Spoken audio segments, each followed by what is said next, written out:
Em Ramabak existe um extra, cujo nome é Capítulo Secreto, o nascimento de Yujiro Hama. Esse capítulo simboliza um mau presságio na obra e o que aconteceu com o mundo quando um demônio chegou na Terra. A história inicia com uma mulher idosa num programa de TV, que já tinha ajudado em mais de 50 mil partos. O apresentador perguntava para ela em algum momento: qual foi o parto que mais te deixou impressionada?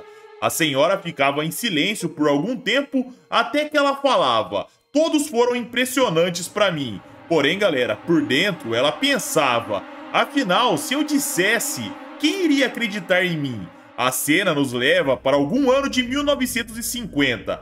O ano e a data exata eram um mistério. Porém, era um dia de manhã e nesse dia um bebê nasceu de olhos abertos. A parteira tomava um susto. Esta era a mulher que viria dar uma entrevista no futuro. Ela dizia que, se não se enganava, o bebê havia olhado para ela quando ela tentou puxá-lo da mãe. Ela começava a puxar novamente e de repente tomava outro susto. O bebê a encarava, ela suava frio e o bebê dizia mentalmente: eu não vou permitir erros, por isso me retire em segurança. A parteira tocava na sua pele e ela dizia que era dura, mas dura num grau inimaginável. Como era possível um bebê ser assim?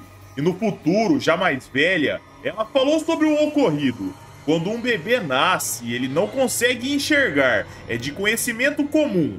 Porém, eu sei que aquele bebê olhou para mim.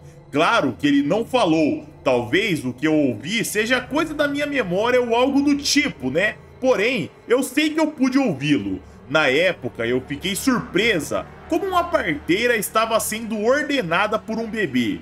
A cena mudava para as montanhas, num lugar tranquilo. Lá existia um templo budista.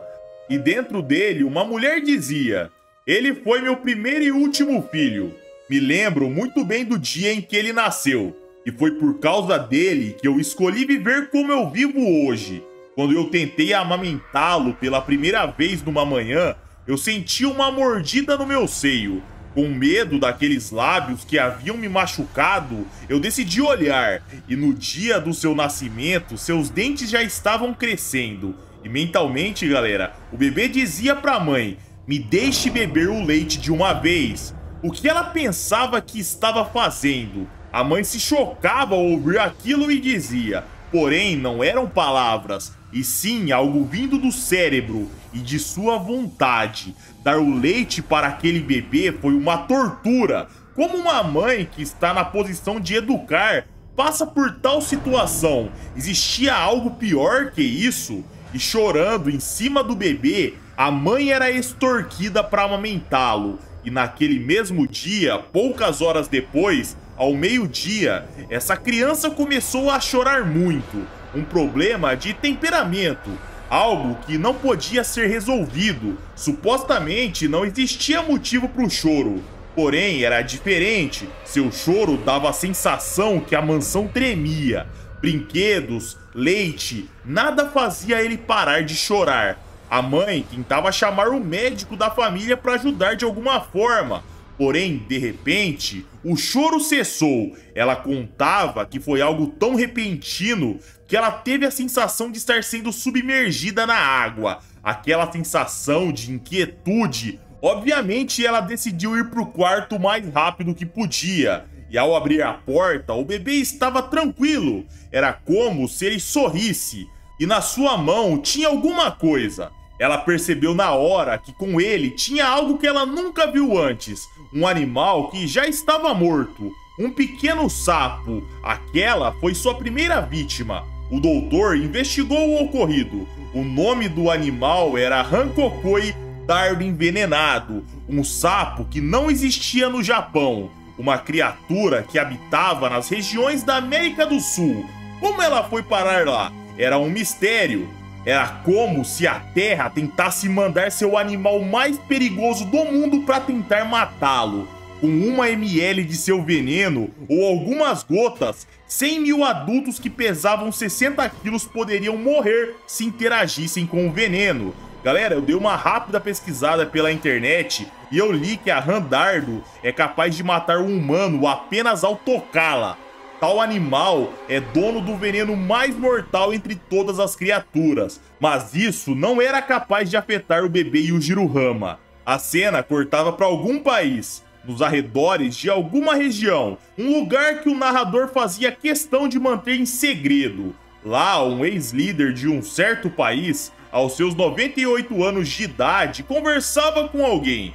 Ele contava que em algum dia de abril do ano 1950 e alguma coisa no Japão, algo que ele não podia esquecer aconteceu, porque foi naquele dia que seu país sentiu algo, e eles decidiram ter armas nucleares.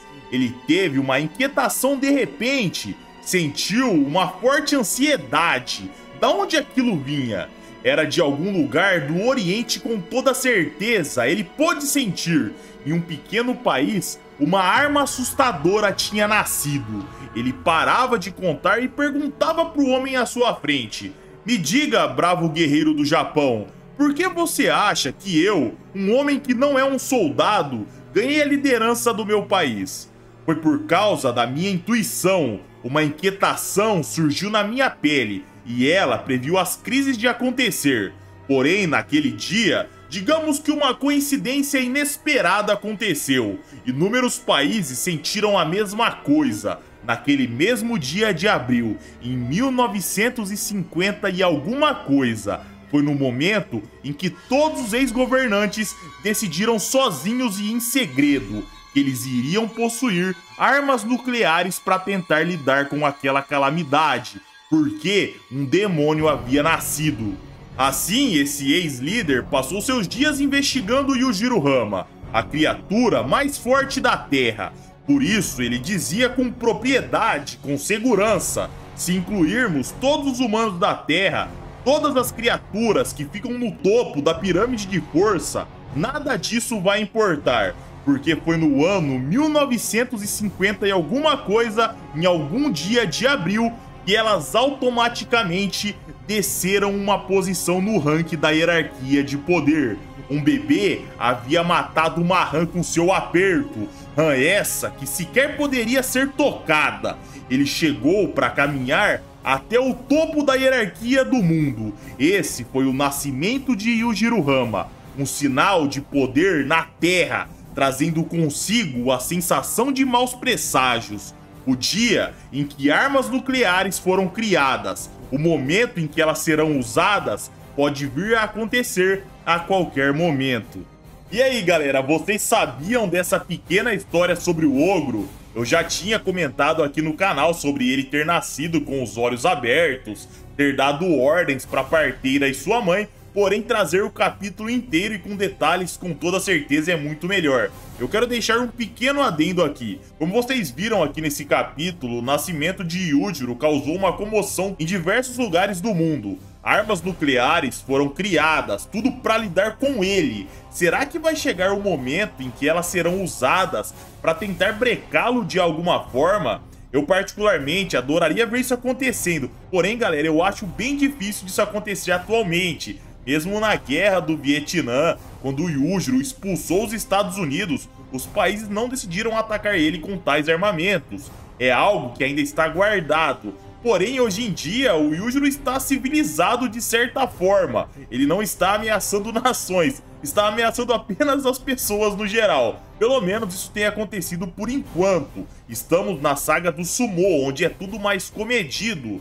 Tem sim monstros como o Sukune, porém, galera, é numa escala muito menor. Não é uma guerra que vai precisar de diversas bombas nucleares para tentar resolver alguma coisa. Bom, enfim, comentem o que vocês acham, se isso pode acontecer de fato ou não.